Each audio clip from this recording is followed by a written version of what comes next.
que me permitió comprender una de las funciones de la poesía, de la literatura y del arte en general. Y este video quiero dedicarlo parcialmente al encuentro con un libro, o más bien con una revista que despertó mi sensibilidad hasta que descubrí que existía otra poesía. Y creo que el hallazgo de esta revista formó parte de esa comprensión, que entendían una realidad fundamental en el caso de esta selección, y es que la vida puede hacerse insoportable. Quizás ellos dieron la vida por sus palabras y nosotros podamos tomar esas palabras para poder seguir. Ya nada me gusta. Debo ataviar una metáfora con una flor de almendro, crucificar la sintaxis sobre un efecto de luz. ¿Quién se romperá la cabeza por cosas tan superfluas? He aprendido a ser sensata con las palabras que hay para la clase más baja. Hambre, deshonra, lágrimas, tinieblas, con los sollozos no depurados, con la desesperación y desespero de desesperación por tanta miseria, por el estado de los enfermos, el costo de la vida, me las arreglaré. No descuido la escritura, sino a mí misma.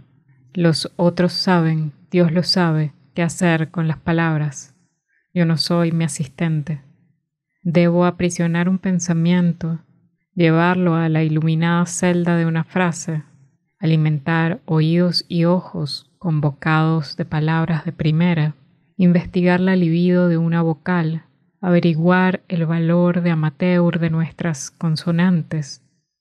Tengo que, con la cabeza apedreada, con el espasmo de escribir en esta mano, bajo la presión de 300 noches, romper el papel, barrer las urdidas óperas de palabras, destruyendo así yo, tú, y él, ella, lo nosotros, vosotros, que sean los otros, mi parte que se pierda.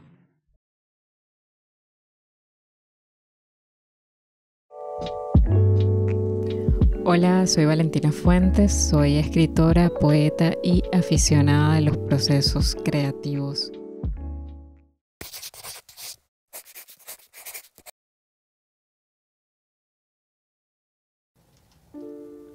Hay eventos determinantes para el desarrollo de la sensibilidad y para el deseo de un trabajo con materiales sensibles. En la vida de un artista, de un escritor, escritora o poeta, como en toda vida, una cierta intensidad se densifica ante circunstancias personales, familiares, incluso sociales, con una resonancia vital. Y estos eventos no tienen por qué presentarse como grandes ocasiones. Pueden ser eventos pequeños que te hacen encajar algo o desencadenar un gusto, un interés, el encuentro con otros creadores, con obras, con un formato o material, ya sea ante el lenguaje o bien un sonido, un instrumento, un color. Algo nos capta, nos cautiva irremediablemente y notamos que algo calza, una destreza oculta, una intuición. A veces estos hallazgos terminan influyéndonos con una fuerza insospechada. Y ahora voy a hablar de uno de ellos. Creo en este caso que me permitió comprender una de las funciones de la poesía, de la literatura y del arte en general. Y es que la poesía puede ayudarnos a transitar estados, acompañarnos al experimentar sensaciones inusuales, emociones que nos impregnan, realidades o movimientos interiores. La poesía puede dar palabras a intuiciones, revelarnos premisas secretas sobre nosotros mismos, sobre nuestro lugar y nuestra mirada. Y es que no solo vivimos experiencias que nos marcan, también conectamos con formas de reconstruir y de reinterpretar esas experiencias. Y este video quiero dedicarlo parcialmente al encuentro con un libro, o más bien con una revista que despertó mi sensibilidad a la lectura y a la escritura de poesía de una forma imprevisible. Claro que este hallazgo no habría sido tan relevante si yo misma no hubiera tenido, como creo que es bastante común, algunos malentendidos respecto a la poesía. De muy joven solía pensar en la poesía como un género un poco obsoleto, un ejercicio de cierta vanidad del lenguaje para decir algo con amaneramiento, a veces intentando adornar un mensaje que podía ser más directo, pero que por algún motivo no podía formularse de ese modo, y se intentaba ocultar mientras se embellecía con otras palabras, con destreza, con elocuencia, pero no necesariamente con transparencia, con verdad.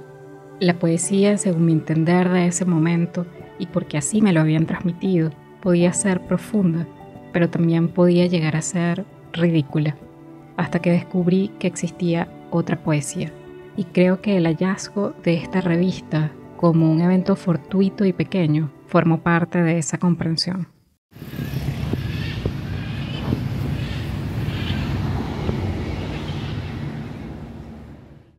Encontré ese ejemplar en una venta de libros usados, algo muy esporádico, para estudiantes en un pasillo de clases de mi universidad. Es cierto que ya asistía a clases de literatura y que me había sentido inclinada por leer otro tipo de poesía a la que no había podido acceder porque era una lectura un poco más secreta, y me refiero a la poesía que no cumple con los estándares de la métrica y la rima, y la que está un poco más apartada del alcance común de la poesía amorosa o de tipo más comercial. Entonces, digamos que yo no sabía exactamente reconocer de qué se trataba la poesía o todo su espectro, y me parecía incluso que no me gustaba. Así que vi este libro en una mesita improvisada del pasillo, reconocí uno de los nombres de la portada, según creo, y lo compré. No era un libro, eso era lo primero, era una revista, y luego abrió para mí un mundo, porque tenía textos maravillosos, y no solo poemas, también ensayos críticos y notas. Era un pequeño mundo que me acercaba a poetas, a traductores, a lectores y sobre todo a personas con una sensibilidad depurada, que entendían una realidad fundamental en el caso de esta selección, y es que la vida puede hacerse insoportable. La revista estaba dedicada a poetas suicidas. De ellos eran los poemas y de quienes se hablaba, mientras hacían conexiones entre ellos, porque hubo contacto personal entre algunos de estos magníficos escritores y escritoras. Y esas referencias, esos contactos, son muy valiosos para entender los mecanismos de legitimación de tópicos literarios, la construcción de un estilo, las premisas que subyacen en distintas formas de escritura poética. Mucho después sabría que esta revista era muy importante en su género, en el campo de la literatura y de la poesía escrita en español.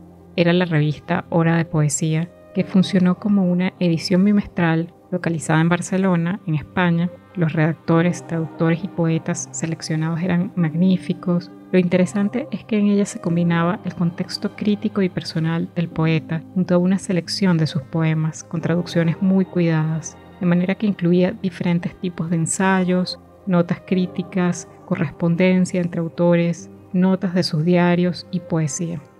Se llegaron a editar 100 números de esta revista entre 1978 y 1996, que es decir, muchísimo, pero yo no tuve la oportunidad de leerlos, solo me encontré con este ejemplar. Y creo que todos hemos pasado por momentos más o menos prolongados en los que la vida se arrastra, en los que no encontramos su sentido y parece que nos estamos perdiendo una pieza que todos los demás han conseguido encajar. Las personas con mucha sensibilidad solemos lidiar con cierta inadecuación, una sensación de marginalidad, de no encajar socialmente, que está muy asociada con el periodo de la adolescencia, pero que puede extenderse o que incluso se instala desde la infancia como un sentimiento de falta de adaptación, quizás de falta de pertenencia a un entorno que podríamos llamar normativo, y esa falta genera cierta soledad interior, con preguntas sobre aquello que no parece estar bien en uno mismo, sobre el sentido de la propia vida, la búsqueda de una identidad y una diferenciación con el entorno, y nos empuja a indagar a dónde pertenecer. Los poetas homenajeados llevaron esta premisa hasta sus últimas consecuencias, esa sensación de inadaptación al extremo, a un exilio radical, pero ellos consiguieron palabras para ocupar esos estados, y aunque sus palabras no los salvaron, dejaron una traza y una resonancia. Y su lectura puede ayudarnos a comprender que hay circunstancias críticas que otros seres brillantes atravesaron y que, sin aspirar al mismo resultado, quizás ellos dieron la vida por sus palabras y nosotros podamos tomar esas palabras para poder seguir. Es cierto que no le presté demasiada atención cuando compré la revista. Le di un vistazo, pero leí las palabras que introducen el dossier y supe que luego le prestaría atención. Unas palabras que me convocaron, aunque fueran tan evidentemente desesperanzadas. Era un extracto de Brevario de Podredumbre de Émile Cioran, otro célebre escritor que conocería a partir de este ejemplar, y voy a citar algunos fragmentos de esa introducción. No puede haber desenlace para la vida de un poeta. Todo lo que no ha emprendido, todos los instantes alimentados con lo inaccesible le dan su poder. Experimenta el inconveniente de existir. Entonces su facultad de expresión se reafirma, su aliento se dilata. Una biografía solo es legítima si hace evidente la elasticidad de un destino, la suma de variantes que comporta. Pero el poeta sigue una línea de fatalidad cuyo rigor nada flexibiliza. La poesía expresa la esencia de lo que no podríamos poseer, su significación última, la imposibilidad de toda actualidad. El poeta sería un tránsfuga odioso de la realidad si en su vida no llevase consigo su desdicha. Al contrario del místico o el sabio, no sabría escapar a sí mismo ni evadirse del centro de su propia obsesión. Incluso sus éxtasis son incurables y signos premonitorios de desastres. Inapto para salvarse, para él todo es posible, salvo su vida.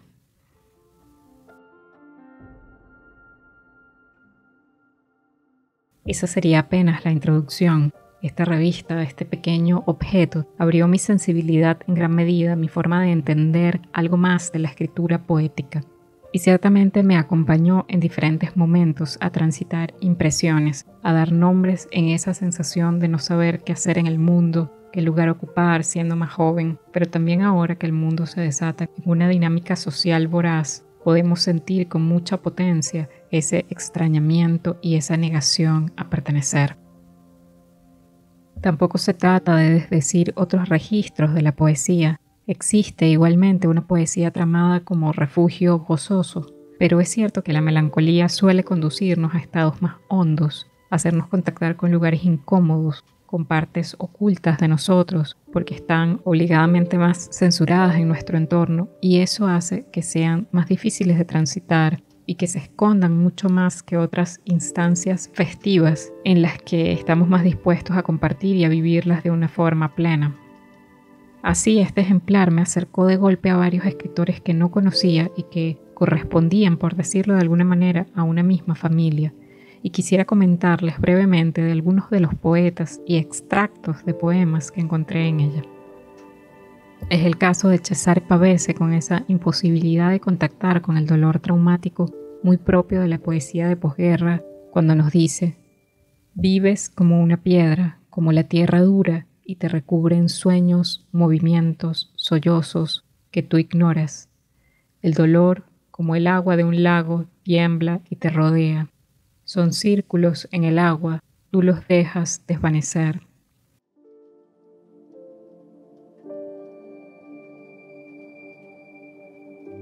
O en otro poema cuando nos dice: también la noche se te parece, la noche remota que llora, muda, dentro del corazón profundo, y las estrellas pasan cansadas.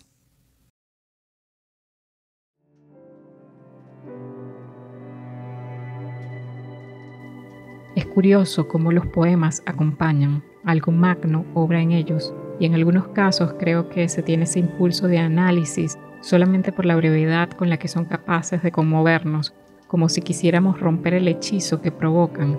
En este, por esa honda desesperanza cortante, sin ornamento, de Pavese, que en su último poema escribiría: alguien murió hace mucho tiempo, alguien que intentó, pero no supo.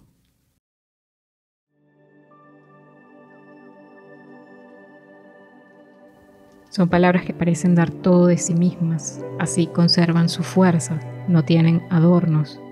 Soportar vivir, o más bien los escenarios de sufrimiento que la vida puede imponer, que asigna irremediablemente, sea por una condición biológica, el tránsito de una enfermedad, por una circunstancia social, una pérdida familiar, una separación que supone una carga, entre otros tantos motivos, nos acercan a esa vulnerabilidad radical en el lenguaje, en la poesía más confesional, como ocurre cuando Anne Sexton convoca su propia debilidad. La hierba áspera y dura como tallos de cebollas, y yo preguntándome cuándo se partirá la tierra, preguntándome cómo sobrevive algo frágil.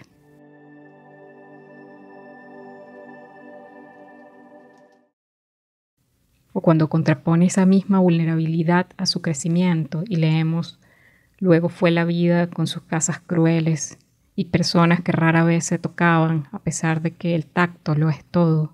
Pero yo crecí como un cerdo en un impermeable, crecí, y luego hubo muchas apariciones extrañas. La lluvia inoportuna, el sol tornándose veneno y todo eso, serruchos abriéndose paso en mi corazón, pero crecí.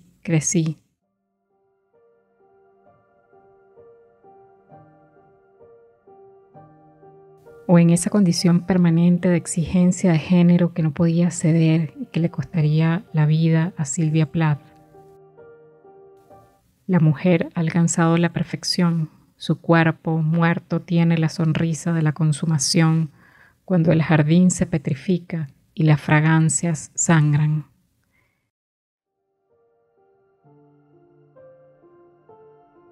Los poetas suicidas son una prueba de que las palabras y la escritura no es suficiente para salvarnos. Y qué bien dichas dicen sus palabras, pero creo que al menos la ambición y el trabajo de la escritura los mantuvo por un tiempo, les ofreció un sentido en el padecer, y el reclamo de Alejandra Pizarnik nos detiene en la búsqueda de argumentos, en el flujo amargo del pensamiento.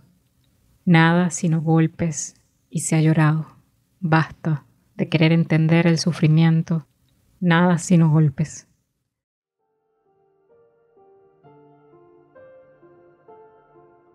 El obrar que queda es el de la poesía, ante ese no saber que habla.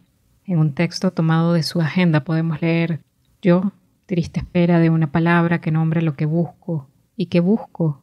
No el nombre de la deidad, no el nombre de los nombres, sino los nombres precisos y preciosos de mis deseos ocultos.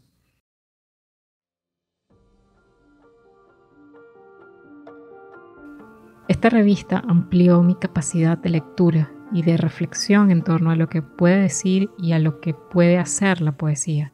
Me permitió transitar y habitar la estrechez del vínculo entre vida y palabra, como una imagen del lenguaje, como sucede en el poema de Paul Celan, citado en un célebre ensayo de Gadamer, también presente en ese número de la revista. En los ríos al norte del futuro, lanzo la red que tú, vacilante, lastras, con por piedras escritas, sombras. Sin duda, otra imagen del lenguaje, de la rejilla del lenguaje, como alguna vez lo llamó el mismo Celan. Por eso creo que la poesía y la literatura pueden iluminarnos más en momentos difíciles, cuando no sabemos a quién recurrir, quién nos puede entender o acompañar más profundamente en situaciones inciertas. La poesía puede ayudar en los tránsitos donde el sentido se pierde, porque ella misma nos sitúa en los bordes de la lengua, manteniéndonos en la tensión del desborde, al menos por una vez mientras leemos.